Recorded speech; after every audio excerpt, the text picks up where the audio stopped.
Hello and welcome back to the Whatnauts. I was about to say Captain's Log, and then my mind went to Reactor Core. All of the other shows except the one that we're actually on. The Whatnauts review show. Welcome back. This is why we're collapsing them and we're going back to a single show. Yes, starting next year. But yes, welcome back to the Whatnauts review show. My name is Kyle Springer, and I am joined, as always, by Melissa Wilkinson. Melissa, how has your week been? I haven't been to Epcot, but otherwise it's pretty good. Did go to Chicago. I haven't been to Epcot in a long time, so I don't even know what it looks like anymore, really. You know, golf ball's still there. They replaced Maelstrom with a Frozen ride. Those are the big highlights. Of course, you would know. Big on the theme park updates. Stuff Epcot's like that. Epcot's the best one. I'm so disappointed we did not actually go to Epcot this season. Spy stuff at Epcot. That'd be fun. It's like the first week of fall here where I am. It actually feels like great outside. I think we won't get higher than 70 degrees this entire week. Mm-hmm. And I'm so excited. It feels good. It's so funny how summer refused to let go. It was so summer for so late, and then it was immediately deep fall. There was no transition time. There was no day when it was 75 degrees. It went immediately from 85 to 65. Indeed. I was out visiting some family last week, and left Oklahoma, and it was like 85, almost 90. And I get there, and it's like 40 degrees where they are out in Montana and stuff like that. I'm just like, oh, it's so cold here. But good stuff indeed. Melissa, we are back to talk about The Americans Season 4 on this episode of the show. We've been covering this show for a handful of weeks now. However, last episode, we took a detour to do a little Halloween special. So happy Halloween to everyone out there. Hope you guys enjoy it. We covered Garth Marenghi's Dark Place. Go check it out. We had some fun. But The Americans, Season 4, back in our groove with The Americans here. Where did we leave off? What's a good way to introduce this season here? We left off at season 3 with Elizabeth and Paige had just gone to visit Elizabeth's mother before she died. And instead of strengthening Paige's resolve, it gave her an even greater crisis of conscience. And she called Pastor Tim and confessed, my parents aren't who they say they are. They're Russians. They're spies. Yeah. So and then Henry was just like playing football. He's upgraded his video games. Now that's what he's up to. We are dealing with the fallout of Paige finding out exactly what it is that her parents do. She's wrestling with that, and also did the one thing that her parents told her not to do, which was tell someone. And so they are handling that, dealing with all of the crises that arise as a result. On top of that, the FBI agent Bateman over at the FBI is dealing with the fallout of finding out that there was some spy in their midst, or a mole, or someone on the inside planted a listening device, and he is becoming more and more convinced that it was in fact Martha. The mild-mannered secretary that no one really suspected until now. And so they are dealing with that and trying to catch her. And meanwhile, on the Russian side of things, this is the one I felt was maybe the weakest of these sides this season. The Russian stuff. Nina is still trying to befriend this scientist working on the stealth tech. I'll just say that maybe does not go so well. But also there's this new angle of like chemical warfare that's maybe happening. People are trying to get samples of a certain disease, and things just and they keep get those samples up. And then it's like, there's a worse disease, I gotta get you that sample. It just keeps escalating the whole season. Right. Yeah. So lots more layers to this show have been added on. Season 4 of 6, man. I had a really good time with this season. I liked it a lot. I think this is actually one of the higher, if not highest rated seasons of the show. And I think that's fitting. Interestingly enough, last season in season 3, I was like, man, there's a couple banger episodes. I don't know if I necessarily have a single episode to point to where I'm like, that one was really good. But kind of the entire thing was of a consistent quality that I really enjoyed. And it started to feel like, you know how early on when we watched season 1 and 2, I said it feels like it's a show that's in between this place that's a cable TV show and a prestige show. I think by season 4, we have fully gone into, like, we are in prestige television show mode now. It no longer really feels like a cable TV show is not the right word, but just not the prestige, like this is their flagship show. Right. They've been given a title. They've been knighted. The sword has been put on their shoulders. It has prestige. Yeah, absolutely. Absolutely. So I really liked this season a lot. I think it really cooked. There's one storyline that it takes a good chunk of the season in a way that I was not expecting it to do.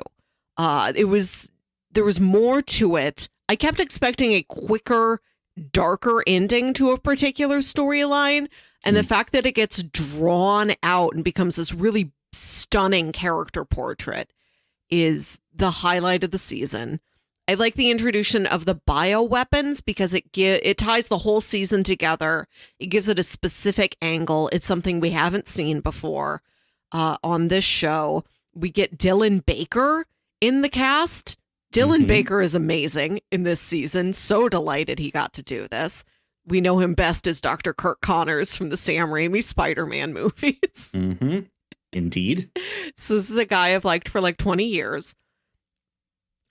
Interesting ending. The ending of this season does not have quite the same punch as the previous season in that it isn't all hanging on one specific moment. Right. It's more of a general mood and movement and sense of dread for what is to come. Right. Yeah, exactly. The ending to this season really felt sad. Like it did the thing where, it's a montage and there's some song playing, but it's a song that I don't remember off the top of my head, nor did I really recognize it if I remember correctly. But it was one that really captured the emotion of everything that is happening, this sense of loss, that things are not necessarily coming to a climax in like an action sense, but there's like a sense of defeat almost in this, which I thought was like really nice, a nice touch. So yeah, I had a great time with season 4. I don't know. Good stuff all around. Good stuff. Don't have enough good things to say. I feel like I'm just going to be repeating myself at this point of like, it was good. Yeah. It was great. Let's do our housekeeping block then, and then we'll get into spoiler discussion. Sure, absolutely. Here we go.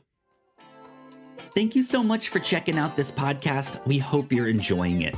If you didn't know, we make multiple different shows here at the Whatnauts, and a lot of hard work goes into making them, so we would love it if you check them all out. But none of this is possible without your support.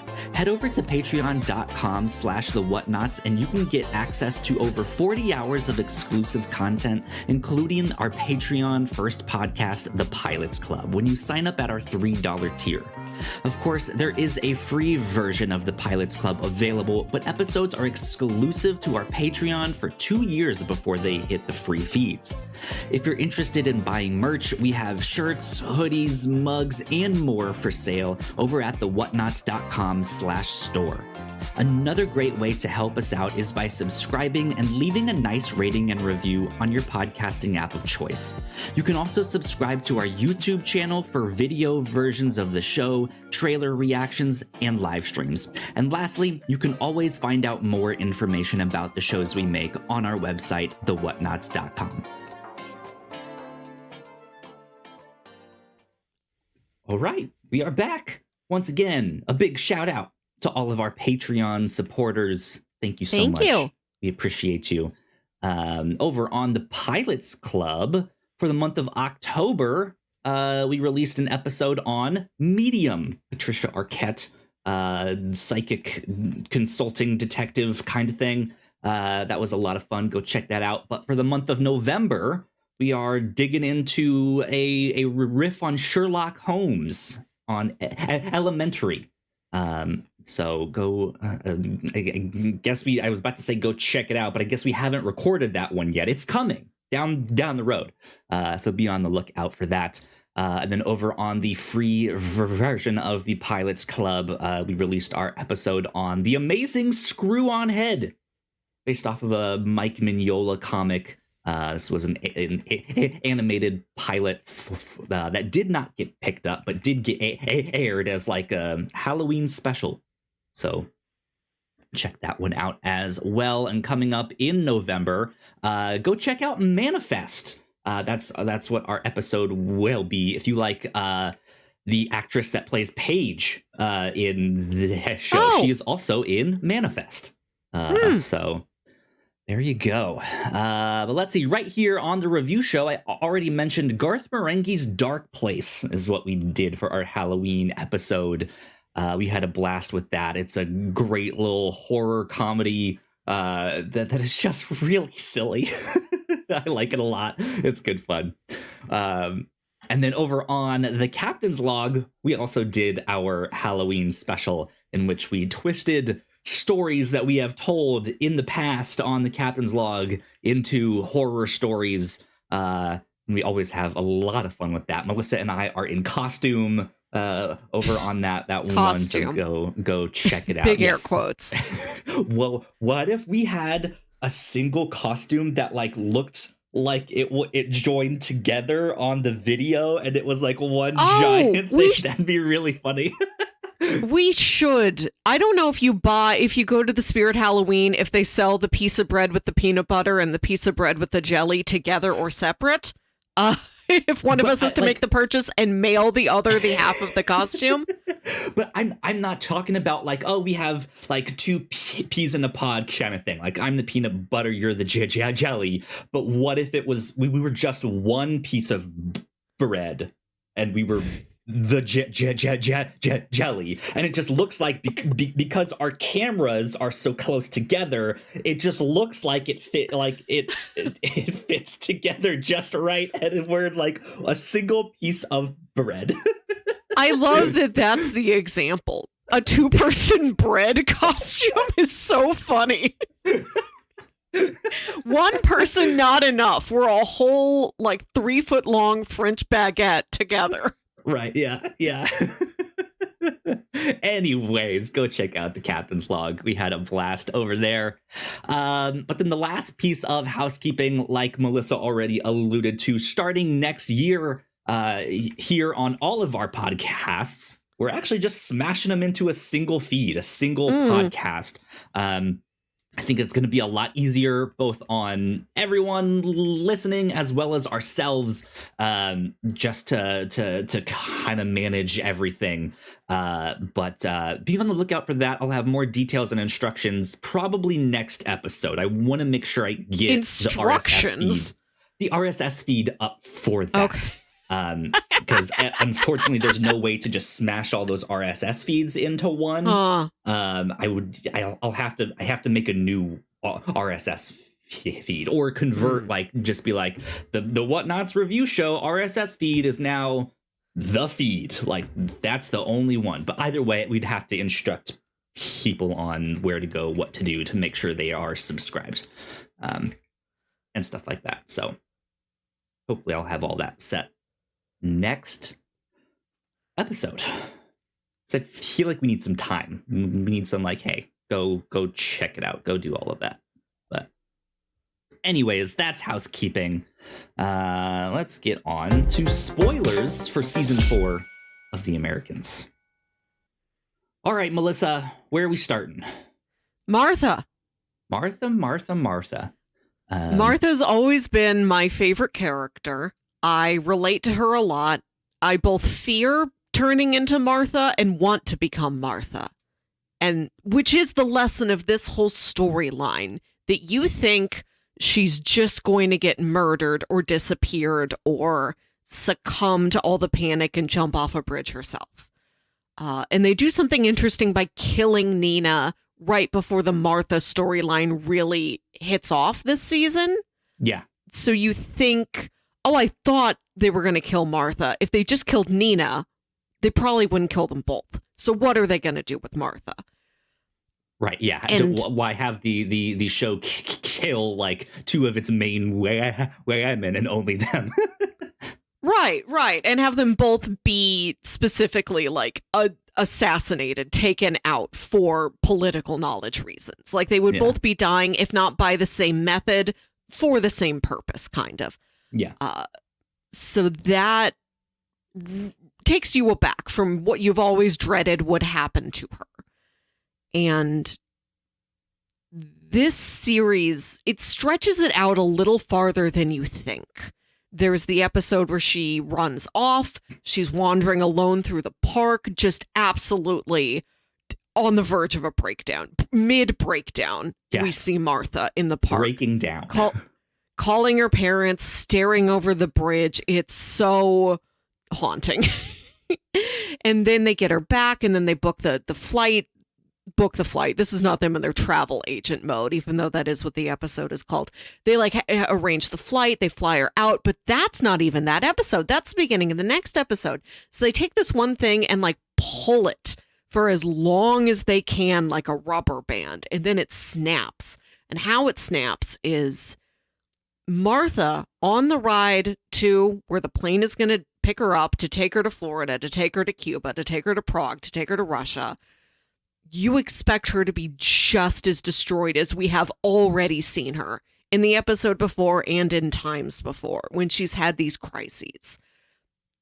The thing about Martha is that she does always manage to snap back. She's a woman with big feelings. She feels things very strongly, but that includes grief, panic, fear, love, determination. And she accepts that this is what her life is. And she goes into it with her head held high. And when she says goodbye to Clark, the fact that she says, "Don't be alone, Clark," is this piece of wisdom. Like that is what she has learned after this entire experience. She doesn't have regret. She doesn't have grief.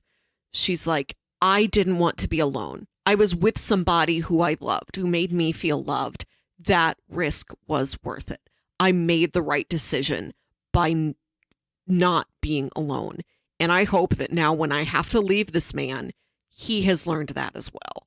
Mm-hmm. It's heartbreaking and inspiring. I loved that they gave this character such a strong ending.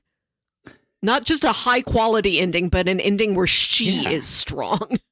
Yeah, it's kind of an interesting reversal because, I think you would expect her to just be this sobbing mess of I don't want to go. What's happening? Still just not really understanding. And you would think Philip or Clark in this case would be the stonewalled, like, no, this is what we have to do. It's for the better, right? And when she takes off in the plane, he just stands there on the runway for a long time. And I'll be honest, Martha has not been my favorite character, but it's interesting because the show has really heavily tried to show you that he's trying to rekindle his relationship with his wife. They are trying to find that spark. And I actually think there is a moment of that spark in this season. They really have it at one point. But then there's stuff like this, which actually reminded me of the whole like Mary Jane Gwen Stacy kind of thing here. Like, did he truly is Martha his actual true love here? Like, what's happening? What's going on? But he's so, yeah, like not dejected, but just so hurt and defeated by Martha leaving that like just to see him standing there after the plane has already taken off. He's just standing there on the runway, and it's so sad and it's so lonely, and it's just like, God damn, that's great. Like, yeah, they nailed this. And I don't know if he is in love with Martha, but he does love her. He's always respected and admired her, known that she is a good person. Yeah, and wants to take care of her, like at any cost, take care of Martha, do right by Martha. And part of it is that it isn't until like later that episode after she leaves, or the next episode, that he learns that Stan was onto her, that he's like, I thought I might have pulled her out of there for nothing. He's like, I didn't know for sure they were on her tail. I was just scared about that, and I couldn't risk it. And he's like, after I sent her away, I've been worrying, was that risk worth it? Did I completely turn this woman's life upside down for nothing? Like, the uncertainty, I think, is what really plagues him as he sends her away. And at least knowing that he did do the right thing in the end, even if he didn't know for sure if that is what he was doing at the moment, I think that does help bring him some sort of closure. Yeah. No, I love their relationship. And I like that Elizabeth respects that relationship and gives it space and is like, if you really love her, years from now, when the kids are grown up, if you want to go back to her, I would understand. And he's like, no, you're my wife. Like, you are still my wife. Like, he bristles at being confronted about that, even if it is being confronted in like a very gentle, loving, supportive way. And I suppose time will tell if that's just, I truly do love you, Elizabeth, more than anything else, or please don't question my loyalty to you. You and I have to be a unit. It's not going to help anything. It's not going to help our family. It's not going to help our mission if you think I'm thinking about Martha the whole time. Yeah. Don't even raise the question. I can't bear to think about it. Yeah. Because, like I mentioned, that spark, I feel like there is a moment in this season where they truly have that spark. And I don't remember where it was like one of the only sex scenes in this season. The show has continued to dial down the sex and dial up the like intensity of tragedy. The layers of everything else that's happening, and I think better for it, to be honest, because it's proven it knows how to do a sex scene.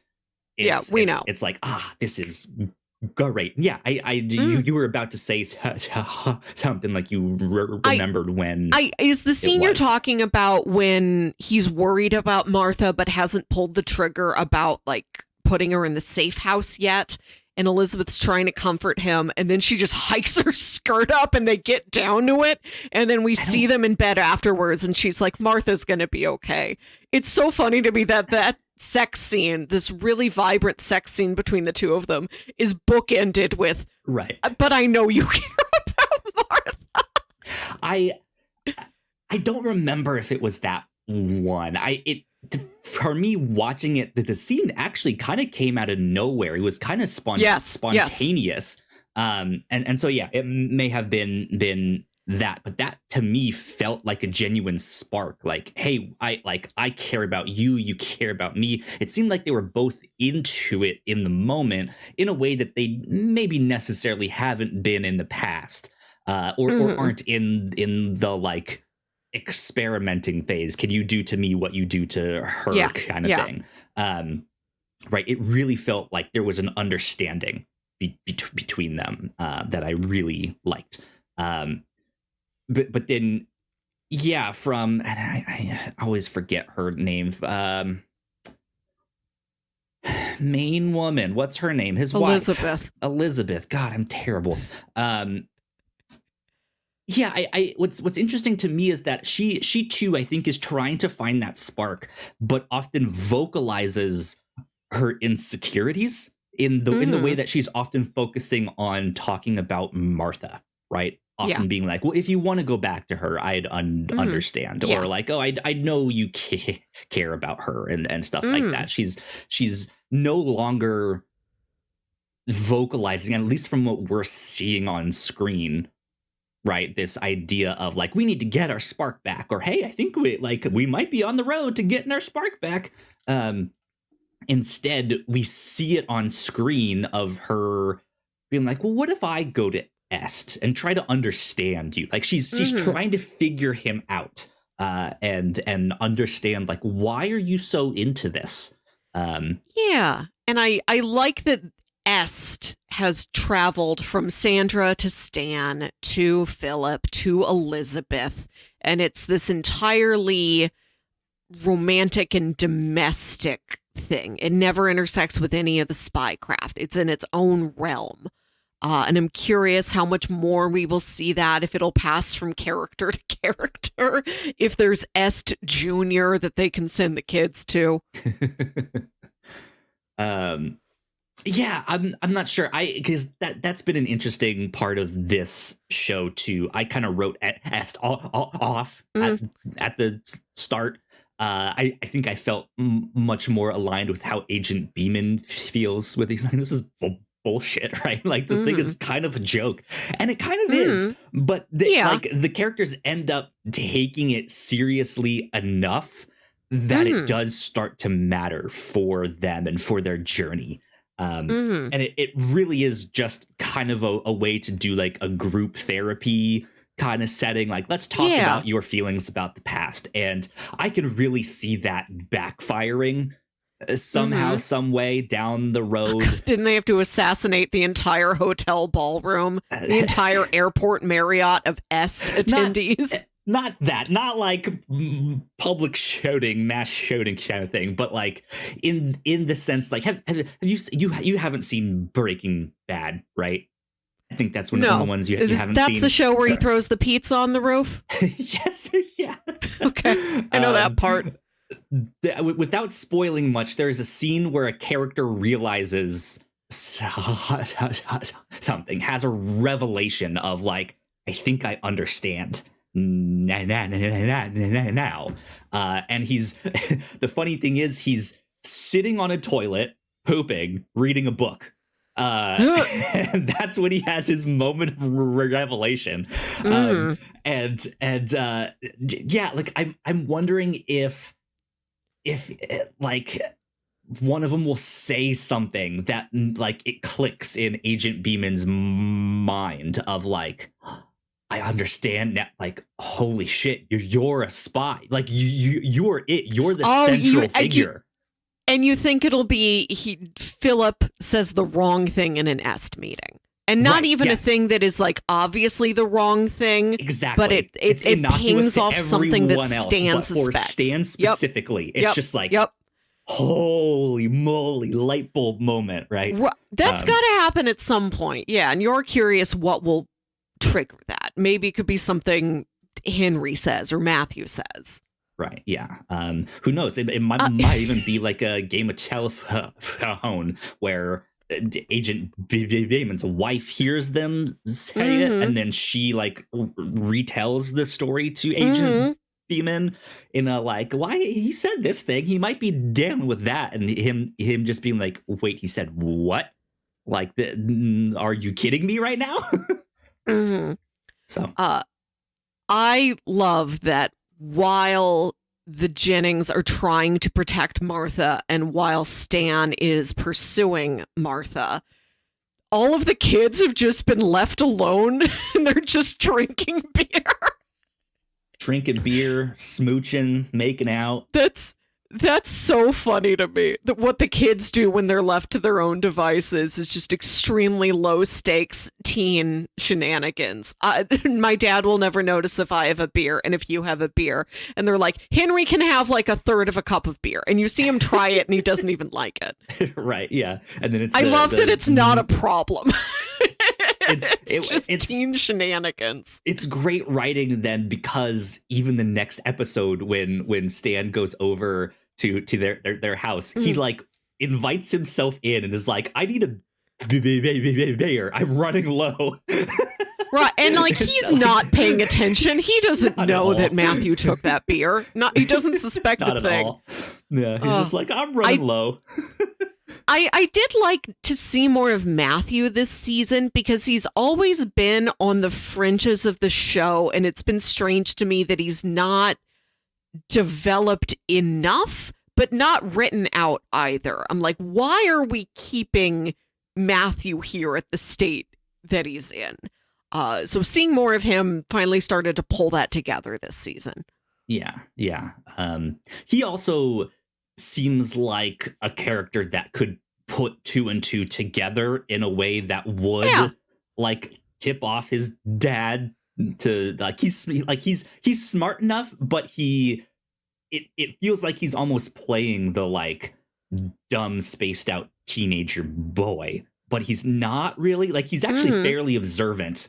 Yes. And will comment on stuff in a way that's like pointing things out for other characters. And so he might even be used for something like that. Like he just kind of randomly notices this one thing and comments, and that helps put pieces together.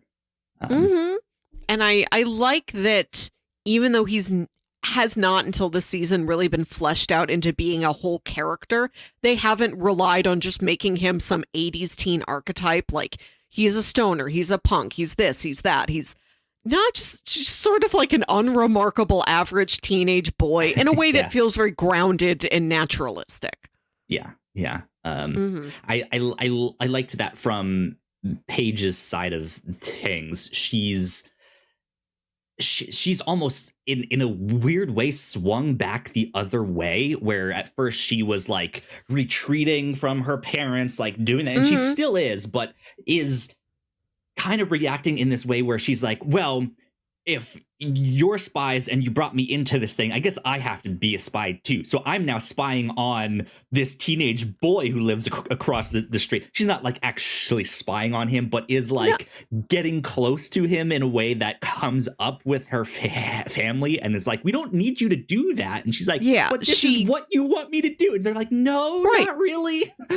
She genuinely likes Matthew, has always liked Matthew, and this season it coalesces into liking Matthew, but does have the awareness that it would be practical for me to get to know Matthew better and to get to know Stan better and to listen in on what's happening in that household, because I've already proven it is helpful knowledge to my parents. And if I want my parents on my side, if I want to be in their good graces and earn any sort of freedom at any point, I need to do this. Right. Yeah. And she makes that decision on her own. And she hasn't yet really realized the danger that this stuff can potentially like put her in these seemingly innocuous situations. Right. Just hanging out with the local teenage boy, making out, eating pizza. Right. Like that can potentially have really, really bad consequences. And even though like she's still wrestling with everything, but I think you're right. She's smart enough to kind of logic this stuff out of like, hey, this would be a potential value, right? Like this would potentially be a good thing. It would help my parents. It would get me good in their good graces, potentially, right? And she's just not thinking about the consequences of this stuff because she hasn't really seen it, and she doesn't necessarily understand. Like history is still history for her of like, oh, my parents were civil rights activists. Like, I wonder what that means. And then I think it finally comes to a culmination when they just get mugged by two random people, and mom goes into defense mode and stabs this guy in the neck, and he dies like right there, choking on his own blood. And Paige is shocked, just like stands still, does not know what to do, right, and has to kind of reckon with this. Oh, my mom knew how to do that. Like, she was calm. She handled, like, no hesitation. Yeah. Yes. This is not something that she, like, I mean, she did. It was self-defense. The guy pulled a knife on her. Right. But still, like, went into a mode she has never seen or imagined her mom in. And is now realizing, oh, yeah, spies, war. You might have killed people. What's up with that? I love the randomness of that situation. I like the randomness as a thread through the whole series, because for all of these machinations and plots, and somebody's going to double cross, and somebody's been arranging this thing behind the scenes, there are these just terrible random accidents. Things like, it would never had anything to do with the spycraft that Chris Amadar was suspecting Philip. Like, he just thought, I used to date Martha. I'm kind of protective of Martha. She's seeing a new guy. It seems like I want to, like, get the handle on this new guy. And, like, he thinks he's an FBI agent there to suspect him of being a spy. And that's what kills that character. Like, it's just a complete misunderstanding. And then this season you have the muggers that appear to just be muggers. When Pastor Tim disappears in Ethiopia, they think he's been assaulted by a Russian spy. No, his car ran out of gas and he got lost trying to walk back to camp. Like, for as much as you can plan, there will be these absolutely unforeseen random freak occurrences that you have to respond to and cannot be prepared for. Yeah. And what's interesting to me is that I think Paige has a way to relate to her mom in this instance, even though she does not know any kind of self-defense. In, what was it, season 2, I think, right? When they get, not kidnapped, but they hitchhike with that one guy. Season 1. That is a relatively early episode when they get kidnapped by Margot Martindale. And so Paige and Henry have to walk home from the mall. Yeah, and there's the guy that picks him up and offers him the beer, and then she smashes him in the head with a beer bottle, right? Like, with instinct, has to react in a way that is then harmful to this other random person, right? Like, she has a way to relate of, like, I had a loved one here with me. I knew the situation was bad, and I assumed the guy lived because it was like just I'm sure he just woke up with a real bad headache and a bump on his head. But like, we don't know what happened to that guy. Maybe he did fall over in the water and drowned, right? I don't know. Like, or bled. I would be curious to see right? if that guy ever pops up again. If, like, he's somebody who has a piece of information. Not in that he's a spy, but like maybe he's a drug dealer. And because he's a drug dealer, he's like a pressure point for some government official who like buys drugs from him secretly on the side. And if she will ever need to encounter that guy again and be like, oh, I've met him before. Mom and Dad, I never told you. I just think that's a neat way for her, for Paige to actually reconcile with what happened. Of like, I have an understanding here because I've been in a similar situation. I was wondering if, so Elizabeth and Paige come home. Philip and Henry are sitting there playing the computer game, and they're obviously shaken up. And like, this is the one thing that they tell Henry about, only that your mom and your sister almost got mugged. They're fine. They got away. It was just scary. And they're a little shaken up. And Henry does seem really concerned. Henry's always been interesting to me because you can see where the Paige character is going. You can kind of foresee what her arc is. I have no idea what the long game is with Henry, because they've still not really done anything with Henry, but you see him a little bit keeps changing. Yeah. It's just that he's lonely, not in a way that he's actively on the surface angsty about. You can tell there's probably some deep subconscious pain. Yeah. But it just manifests itself in him kind of being a pest, just being like the wacky sitcom neighbor, like the Kimmy He's Gibbler or the Urkel who's always around.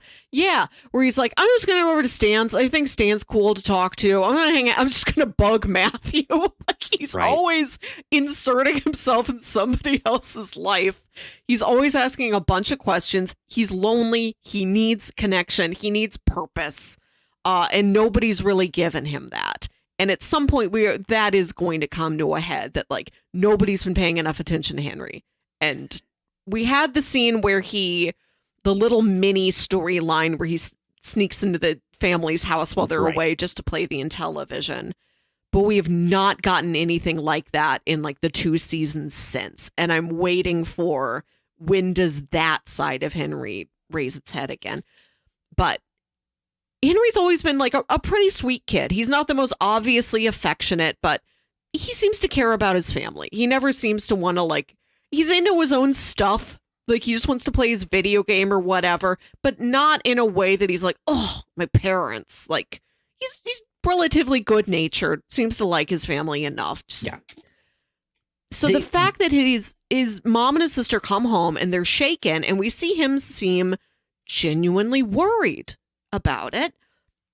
I was wondering, throughout the last 2 seasons, ever since they've told Paige, there's the threat hanging over of, what about Henry? Where's Henry? Is Henry listening? Oh, Henry's at Doug's. Henry's got his headphones on. Henry's in a Spanish tutoring session. Henry has never had a reason to want to listen that carefully to his parents and his sister. But now, after he has seen his family shaken up about something, we've seen that he is worried about them, maybe that is the thing that is going to make him just listen a little more closely. Like, oh, my sister looks so scared. Is she okay? I hear her talking with my parents. Let me listen and see what's going on. And they no longer have the reason to believe that Henry is just joyously ignoring them. Yeah. That this thing is going to set off this domino in a way that they never foresaw. Like, oh, we forgot Henry loves us. And he will pay attention to us if he sees that we are in distress. Right. We have not gotten that yet, but maybe that's next season. Yeah. He's a weird bag. Because they keep changing what they do with him, from he's almost nothing to he's strangely into porn to now he's just playing video games a lot. Right. Like that's kind of been his story arc. But yeah, this season he is very much on screen, just kind of pestering people, not in a way that's like super annoying, but like you said, just keeps inserting himself into other people's lives.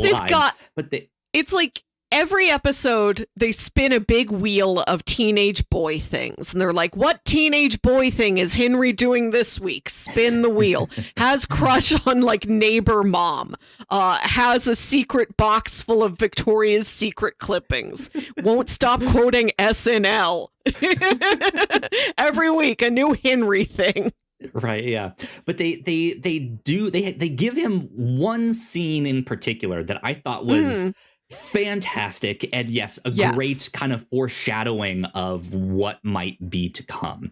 It is in the same wheelhouse, but you haven't mentioned it yet. It's when his mom and sister go upstairs, and then the dad is like, I'm gonna like go see what it is. Yeah.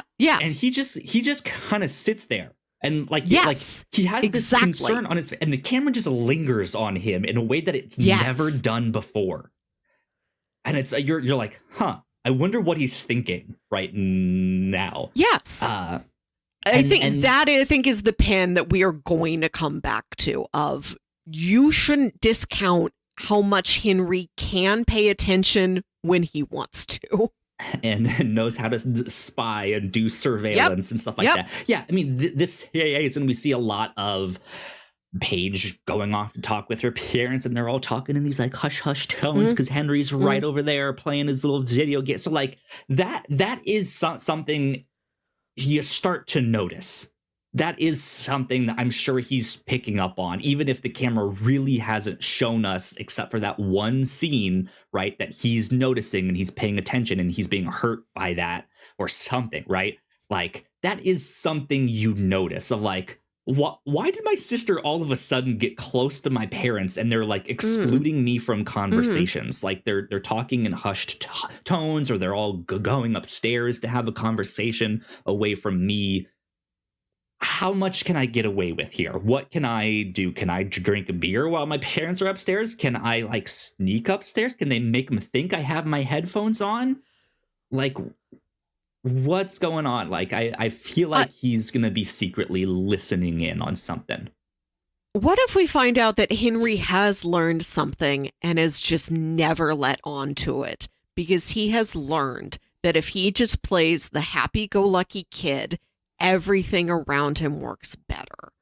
Like we saw when he breaks down about sneaking into the other family's house and he's like, I'm a good person. I'm not a criminal. I wouldn't do this. You guys know this, right? I'm a good person. And we see that Philip and Elizabeth are just completely at a loss for anything to say to him. Maybe he's learned my parents don't do well when I am vulnerable, when I'm questioning. I just have to keep up an act of being the happy kid. And maybe he knows a lot more than you think he knows, but he's like, what would it help if I told you that I know about this? See, you took that to an emotional place. I was thinking maybe a little more literally, where he knows they're a spy and doesn't know what to do because it's his family. He doesn't want to hurt his family, but also there's this FBI agent across the street who I think is kind of cool, and I like them. I like hanging out with them, and maybe that's why he's over there all the time. It's like a cry for help of just like, I have this thing I want to say, but I don't want to say it. But maybe if I can connect with you enough, it will just kind of come out. Or something like that. And I like you had said you kind of took it to a more just vulnerably emotional place of like, I know my parents don't do well when I'm like XYZ. Right. My parents want to write me off. Over. My parents want me to be simple. So I will be simple. When Matthew comes over and he's like, hey, you can hook your computer up to the TV and like see it on a bigger screen. I know how to do it. The kids are all fiddling with wires and Henry's looking for something. And Elizabeth says, oh, it's in the garage. Go look. I was like, I was under the impression, maybe this is more of a season 1 thing, that they don't want the kids just digging around and stuff in their own home. Is she going to be so distracted by Martha, young he, Paige, all of this other nonsense in her life and just wave off like, yeah, Henry, it's in the attic, and like forget, oh no, there's something in the attic Henry shouldn't see? Is Henry just going to find the wrong thing? A file on the computer. Yep. Right. Yep. Something like that. Something that, he didn't know he was not supposed to see. That could also be a thing, right? Because that it just in general, stuff like that happens all the time. The kid is looking for something and finds the father's gun in the closet or something, right? Like there's still waiting when they for find the all pile the wigs. of wigs. Yes. Henry discovers all the wigs and is like, what is this for?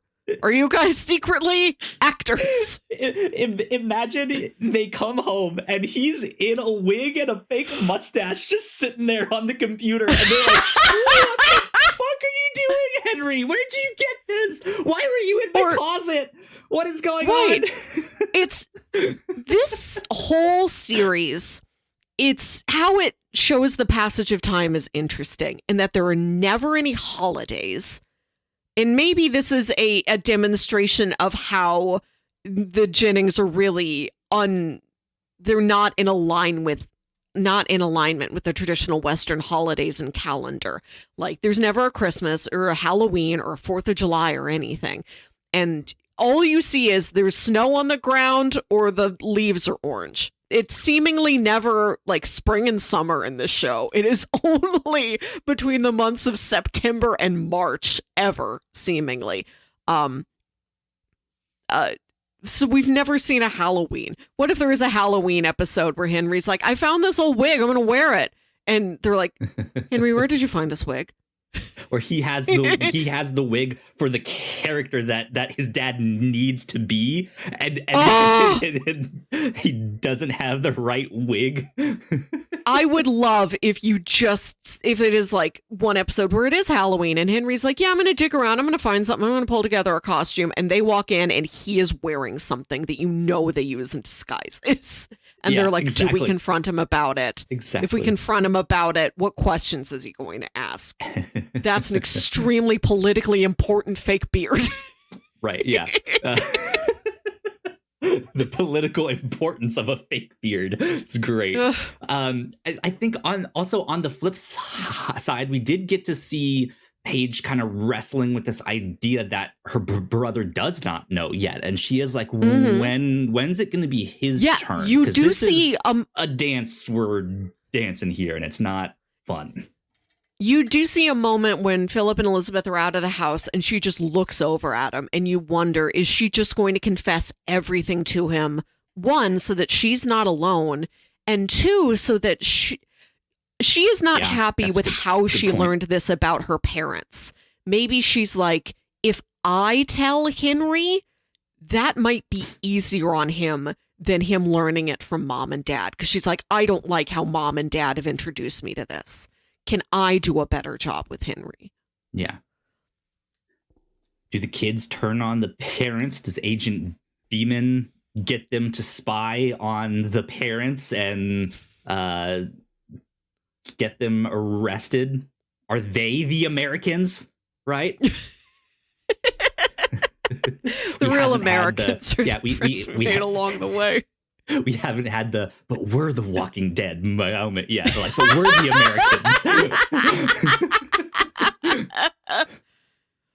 Americans. Who knows? Who knows? So you mentioned young He. Yes. Can we go over that way? Yeah. I like this storyline a lot because at first you don't know what it is for.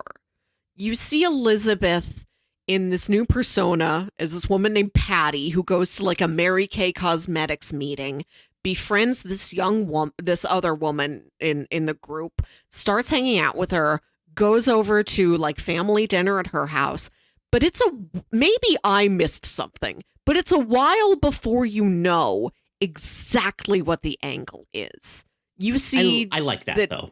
Yes, I like the slow burn of whenever we see them do spycraft, we typically know what the spycraft is, what it is they're doing, what it's for. Or if you don't know at the beginning of a scene, you know by the end of that scene, like 5 minutes later. Mm-hmm. It is a while before you understand. Elizabeth is getting close to young He so that she can get close to her husband. And her husband works at the bioresearch lab with Dylan Baker. And they need him to get Dylan Baker the clearance to go up to the highest level. And they had mentioned like, oh, we got to find a way to get, his character's name is William, I think. We got to find a way to get William into the upper level of the lab. And then you see Elizabeth doing this, but it's a while before it clicks in. Oh, that's the same thing. This is how she is getting there. Yeah. And with this and with the brief reappearance of Lisa, the woman who Elizabeth had her put like a camera in her purse to film like the Northrop Grumman factory floor. We have Philip and sexual or romantic liaisons that go wrong. And then we have Elizabeth and platonic friendships that have to go wrong. We said in our last episode on The Americans that it seemed like that storyline with Lisa had more to say, was going somewhere else. And then they don't talk about it at all this season. We really didn't do much, yeah.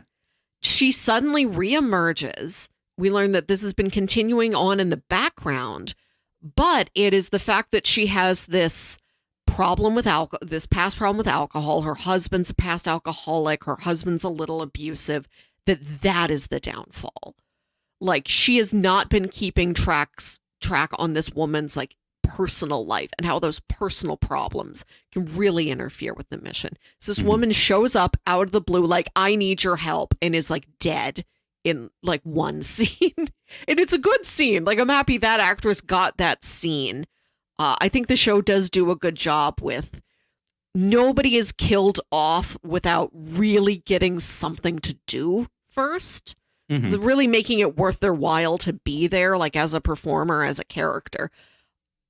But it is another example of these heartbreaking, almost random deaths and sudden deaths. We have a lot of that this season of boom, suddenly is somebody dead. Nina's gone, yeah. The thing with Nina, you get the sense that she's not going anywhere good, but you do not expect them to pull out a gun and shoot her right there in the middle of the room. Yeah. I think I had like my cat did something or whatnot, and I had to like look away for a second and looked up because I heard a gunshot, and it was like, she's dead. Like, what? Oh my God. Yeah. Like, she's gone.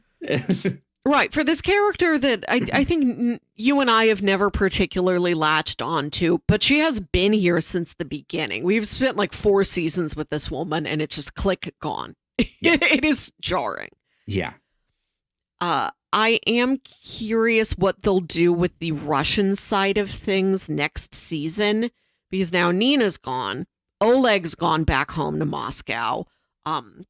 Arkady, whoever like the leader of the Residentura is, he's gone. We just have Tatiana left, really? And I guess we're going to get like a new sort of cast assembled there in the Residentura. Again, it's never been the storyline I've found the most compelling, but I am interested in what they could do with a refresh on that storyline. Yeah.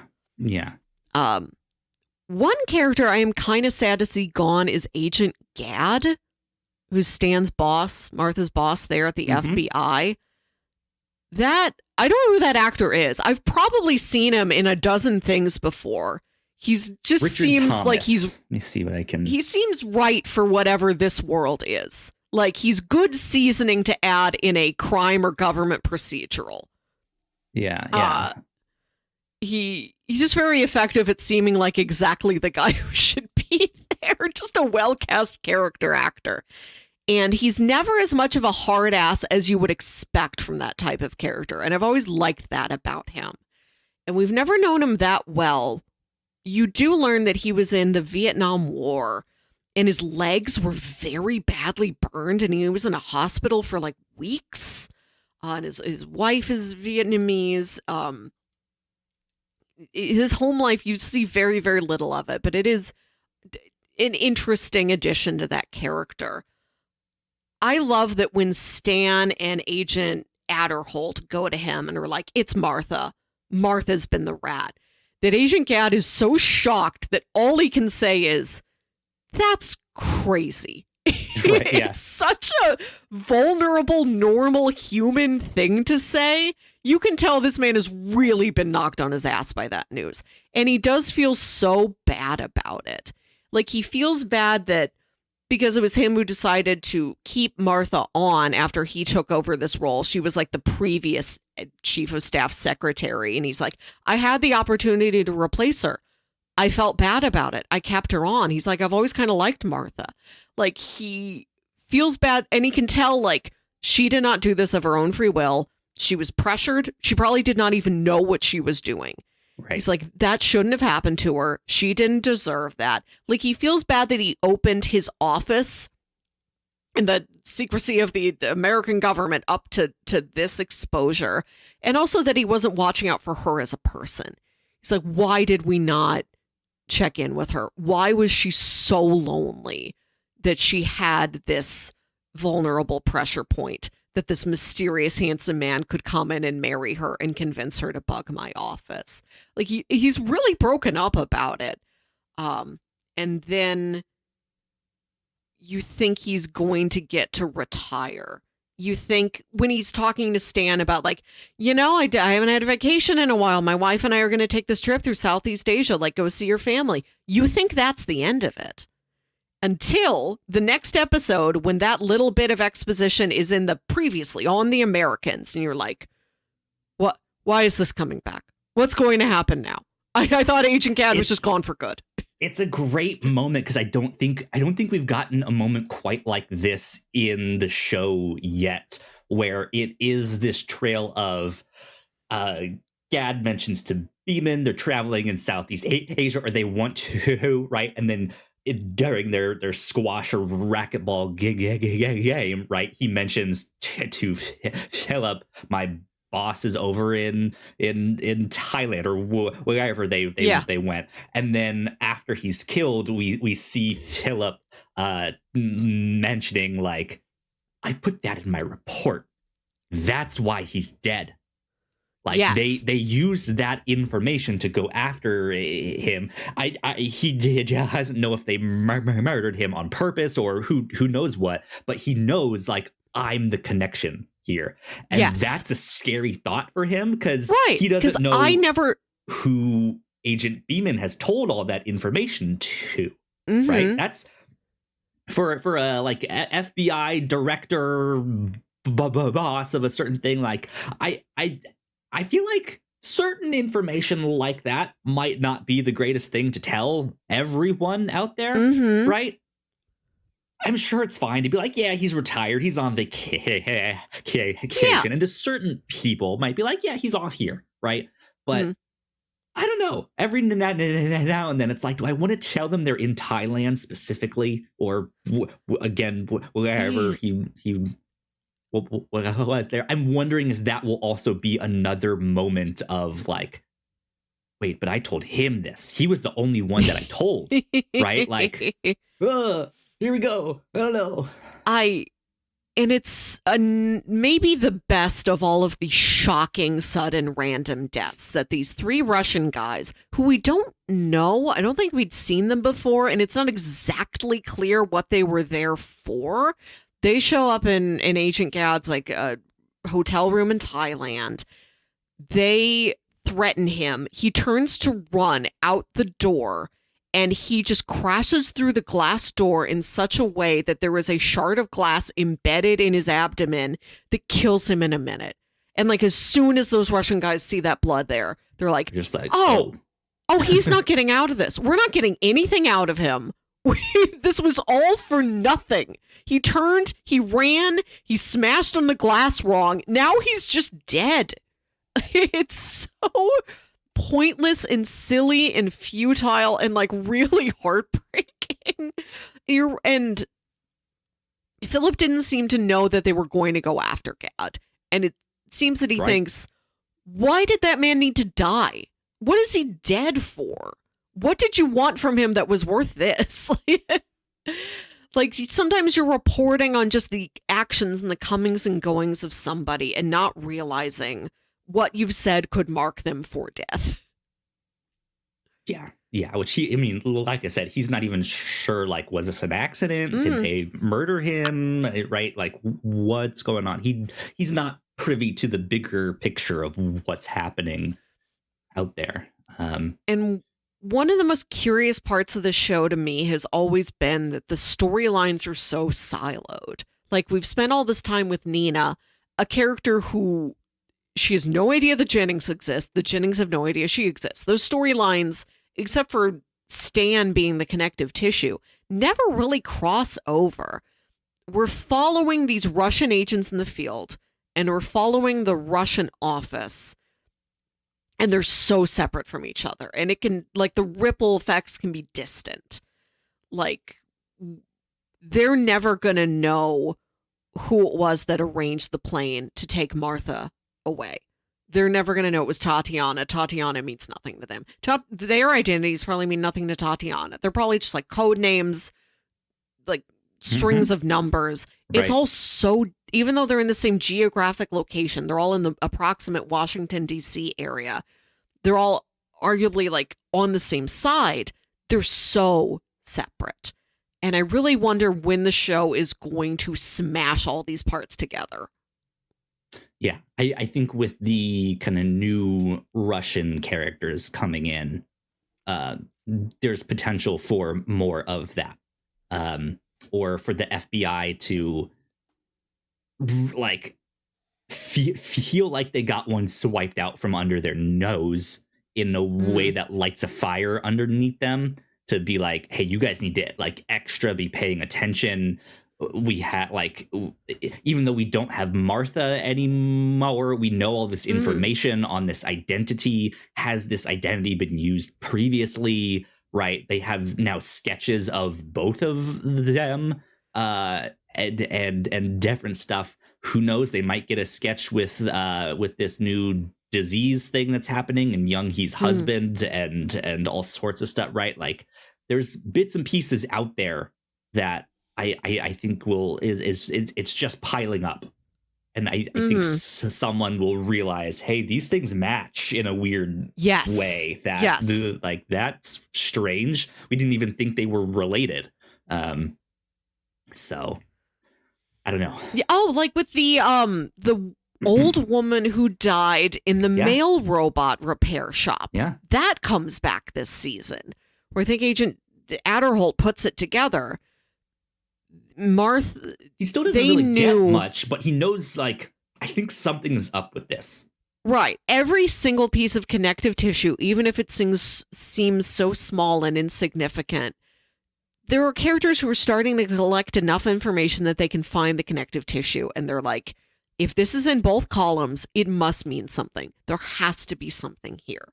Even if they don't get there yet, they are getting closer. They are on the trail. There's such dramatic irony in what characters know or don't know or think they know. After Martha disappears, they're talking about her in the FBI office. I think it's Adderholt and Stan and Gad. And they're like, she never let on. We never suspected anything of her. And they're like, those Russian bastards really must have given her a lot of help. And you, the audience, know, no, they didn't. That was just 5 minutes. Yeah. Right. That was just Martha all on her own. She was that good at covering up for herself and remaining small and insignificant. It's kind of the thing that might happen with Henry. Like, you all got used to kind of ignoring Martha. That's your weakness. You shouldn't have ignored. If you paid attention to her, you would not be in this problem. Yep. Yeah. And where we leave off this season, where William has been abducted and the Gabriel doesn't know what it is that he's told the FBI. He's like, William knew Philip and Elizabeth. He might have told them. So you guys maybe should get going back to Russia. Like, we're not going to make you yet, but I would say it's a good idea, and we can pull you out and send you back there at any time. And that's where we leave our Philip and Elizabeth at the end of the season, where they're like, is this it? We don't really know what's happening, but if the worst has come to pass, we do need to get our butts out of here. How do we do that? What do we tell Henry? Right. Yeah.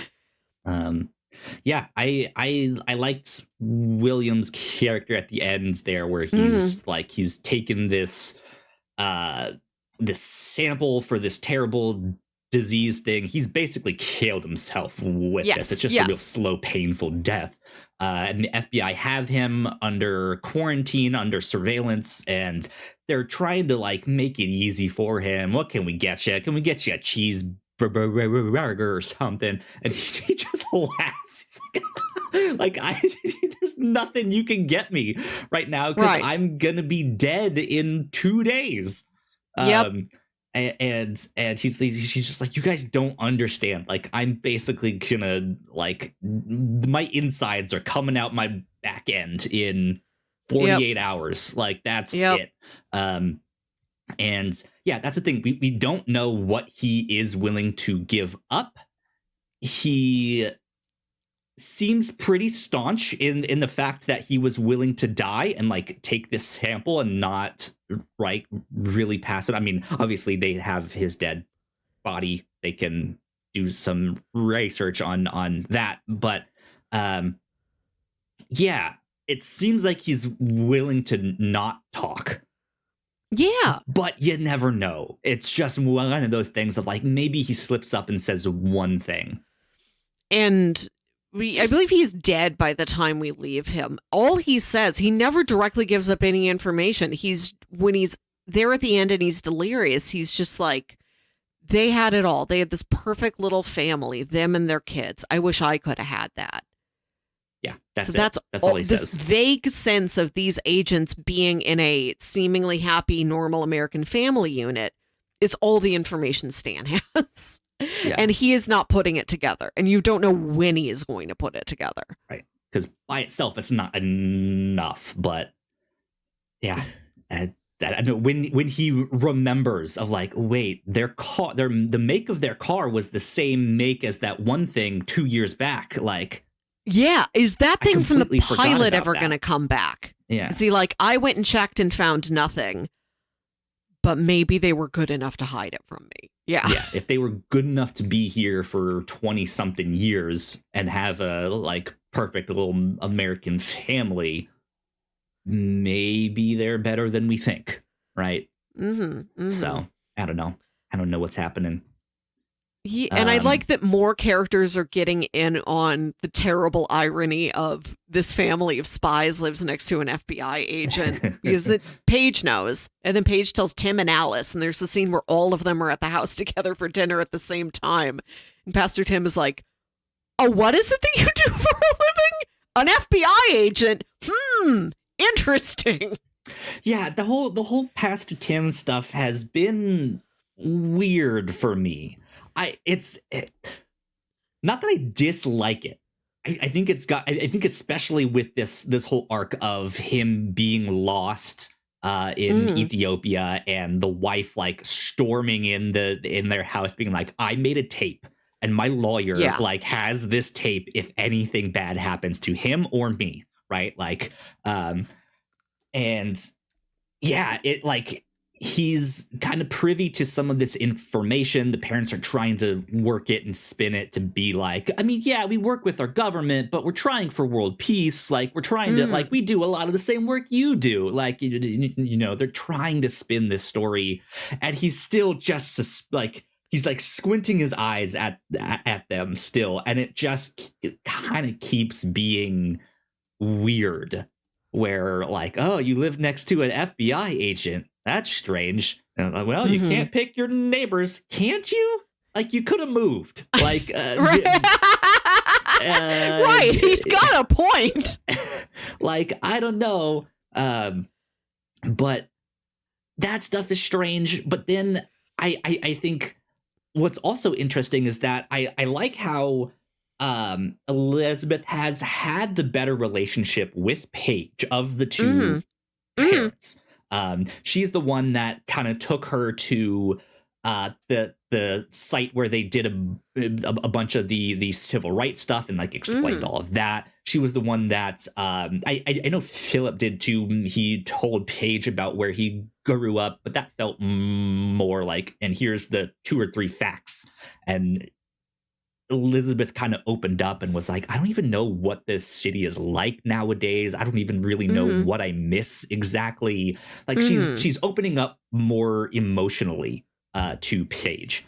And like we'll go to church with her every now and then. We'll pick her up from all of this stuff.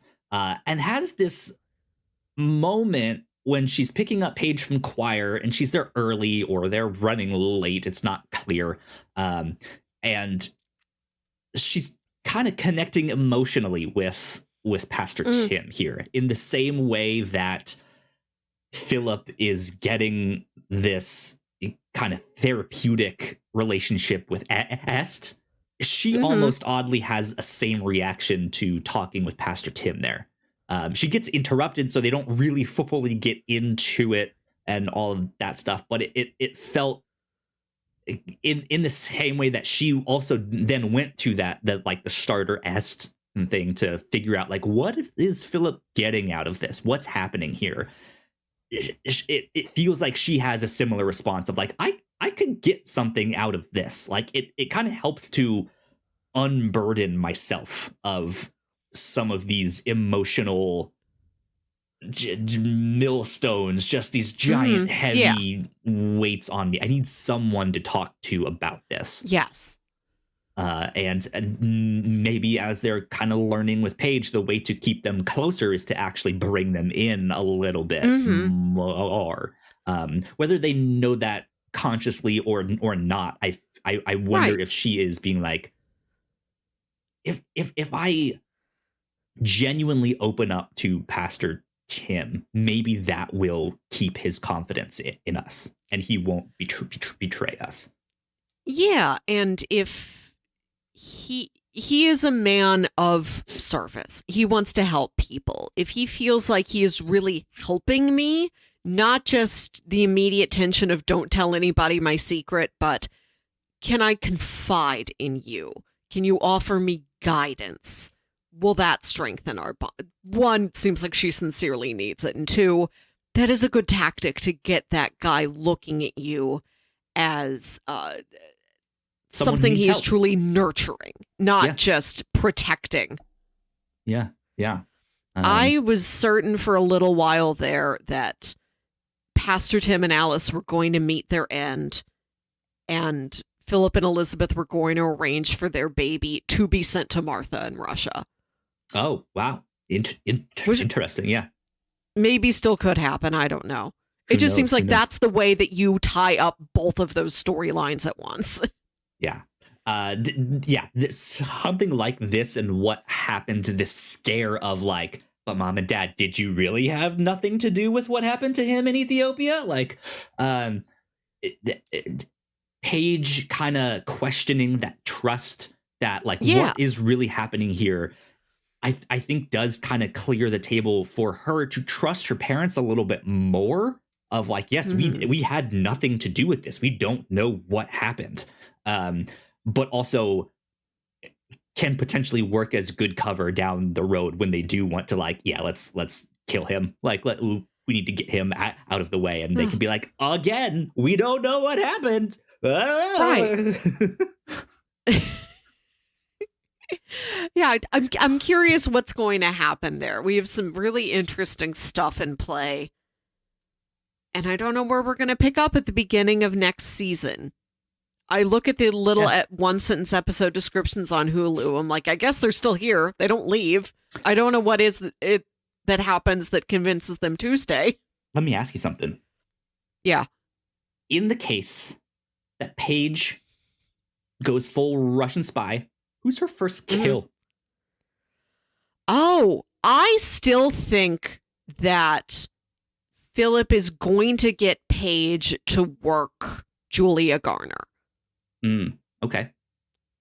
Interesting. I don't know if she will kill Julia Garner or her CIA father, but I think that those two are going to be put together. Yeah. Go ahead. When he's teaching her how to, when Philip is teaching Paige how to drive, I like that we did get this just like normal teenage milestone that on the surface has no ulterior motive to it. It's not like, all right, Paige, this is how you parallel park. And if you're being chased by the FBI, this is how you would evade them. He does not allude to any sense of spycraft that she needs to learn. But I'm wondering if, okay, Paige has her driver's license. Next morning, Paige is gone. Where did Paige go? She'll just run from everything. Right? Yeah. I mean, that is what I was thinking when she, like right after she met her grandma of like, what would you do? I forget exactly what they say now, but I had that question in the back of my mind of like, what would you like? It felt like she was secretly asking like, what would you do if I just left and didn't come back? Yep. Which I mean, I don't feel like she has enough knowledge of how to disappear and not have the KGB find her, but who knows? Still, yeah. I mean, that could like she could be like, hey, Agent Beeman, I need to go into witness protection. Here's why. Or something like that. But no, I like with everything we know now. I still don't know where this show will end. Again, I continually hear great things of the finale, of just like the show ends just incredibly. So don't know what's happening with that. But in the case that Paige does go full Russian spy, I could see this one might be a little bit more on the nose, but I could see her killing Pastor Tim and his wife as a death of that relationship. I've gone full into this, and now you've become a problem for me and my family, kind of thing. I like I said, I think that's a little bit too on the nose, a little bit too blunt, right, for that.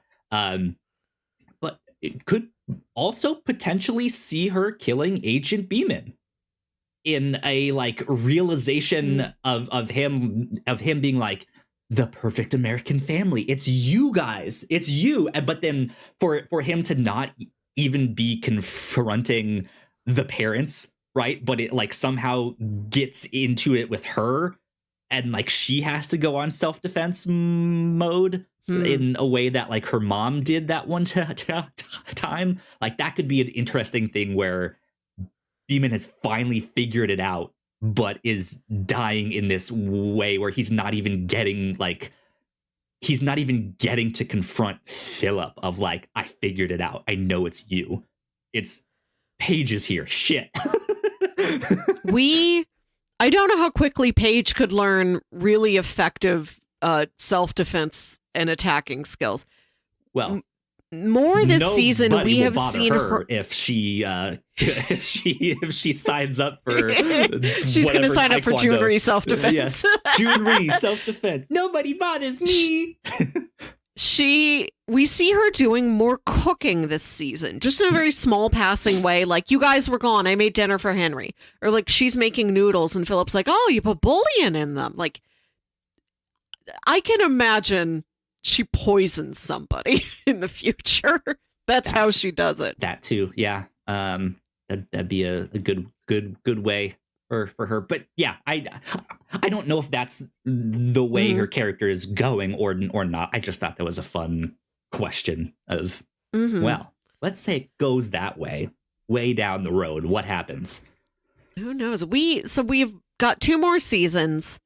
We only have a total of 23 episodes left, because I know the final season's 10 episodes instead of 13. Slightly shorter, yeah. There's a lot we have to get done before then. There sure is. I'm also wondering, because they've gone through this like the stealth tech and this disease. Like what are they doing with that stuff? I feel like that stuff needs to culminate into something more concrete. Yes. Because it just kind of feels like they go from one. There's kind of a bigger project out there. What's happening with that? I don't know. Another angle we get on next season, we have learned that Philip's son Misha is real. Yes. Yeah. Because when his old girlfriend first introduces I had a baby, you're like, well, what? That's just a photo of a boy. What proof do you have? And then when Gabriel mentions it, you're still like, okay, but is this like one story that all of these other Russian agents have agreed they're going to tell Philip, right, to get him to do something?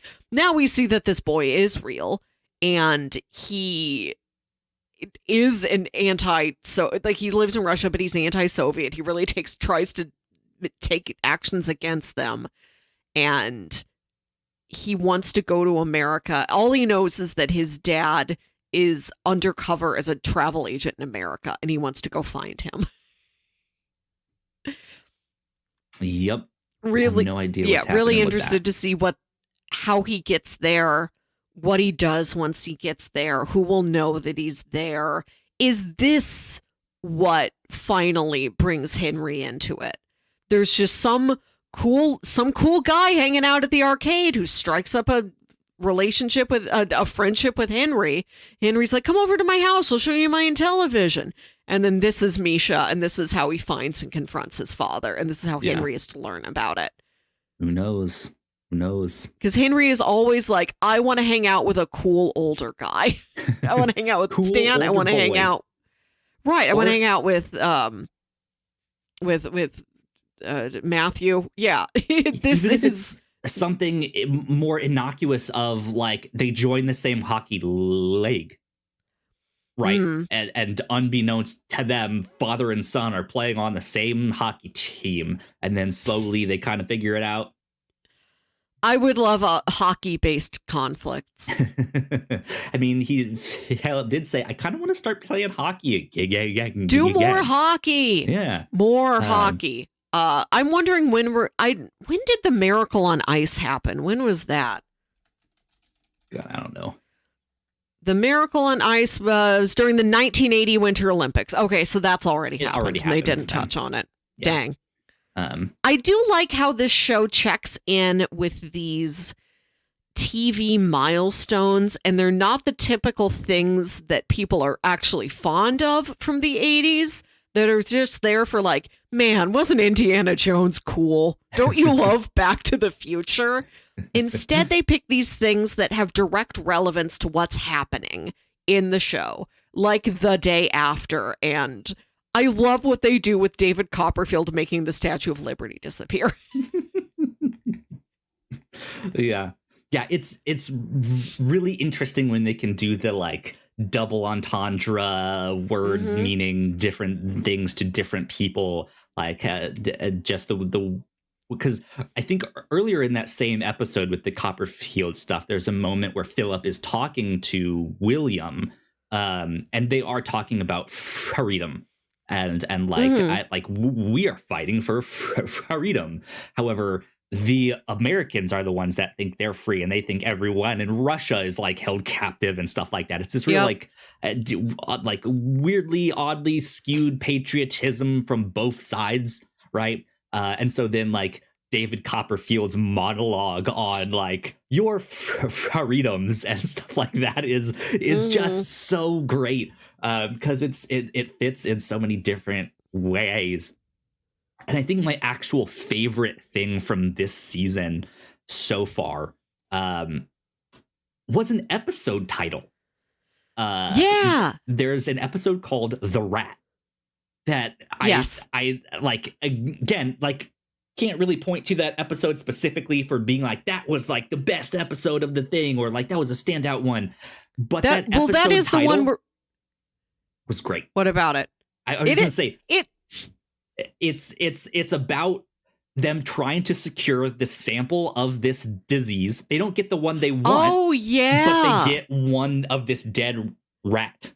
But what else? Yeah. What is the other plot that's happening in there? They're after Martha, the rat. Yeah. Yeah. And so it's just like, great. Love it. They are getting pretty clever with the episode titles for a show that rarely gets to have any levity or fun to it. There are some clever episode titles. I love the one with David Copperfield is just titled The Magic of David Copperfield 5, The Statue of Liberty Disappears. It's just the full title of the TV special. Yeah. Great stuff. Great stuff. Really enjoyed this season. Excited to see next time. Definitely. Yeah, I think that's kind of all I have to say. You're on season 4. Let's see. I know for a fact I did not get any bingo updates. Have you by chance looked? You did? Okay, let me bring our bingo cards up. Finally, I can get overprotective of their vehicle with Philip and the Camaro. Mm-hmm. That gives me a bingo. Have we gotten someone framed for murder? You also have that one on there, and I feel like not quite. Yeah. I'm so mad Shea Wiggum isn't here. I think he'd fit right in. I was really excited to see the guy from House as the new boss at the FBI, knew that Agent Gadd is dead, but that could have also been Shea Wiggum. Right, yeah. Okay. Well, congratulations on your new bingo square. Did that give you any other bingos? I believe so, right? Let's see. Got one across there. Yes, now I have 2 bingos. Three bingos. Yeah, because you have your and you have one, 2, 3, We each have 3 bingos. Okay. Tied up now. Okay. Or wait, one, because I got the one on the bottom across. I got 2 vertical, and then I also have a diagonal one. So I have 4. You're winning. Damn my dedication to character actor Shea Wiggum. Anyways, that is our bingo check-in for the episode. Did you want to add any recommendations to this or skip it? Epcot. Go to Epcot. Yeah. Go to Epcot. Go enjoy a vacation. Take some time off. Take a page out of Matthew's book, and this Halloween week, watch the Rocky Horror Picture Show. A great time. There you go. Good stuff. Good stuff. That's what Henry gets the wigs out for. Him and Matthew are going to go see Rocky Horror Picture Show, and he's like, I heard people dress up for this. Yeah, indeed. Yeah, so next episode, we will be talking about season 5 of The Americans. So keep watching this show, keep checking in. I'm excited. We got 2 more seasons left, this and the next one. So we're almost done. Almost there. Good stuff. Let's wrap it up. Melissa, where can people find you on the internet? You can email me at yourhostmelissa@gmail.com. What's your favorite Epcot ride? There you go. And if you guys want to follow me, I am at Kyle Springer. And if you guys want to stay up to date with everything that we do here at the Whatnauts, we are at thewhatnauts.com on Blue Sky. So please go like, share, and subscribe. You guys know the deal with all of that. If you're watching this on YouTube, go check out more of our videos right over there on that side of the screen. That would also help us out a ton. This has been the Whatnauts Review Show 329, I believe is what I said. We'll see y'all next time. Bye. Bye.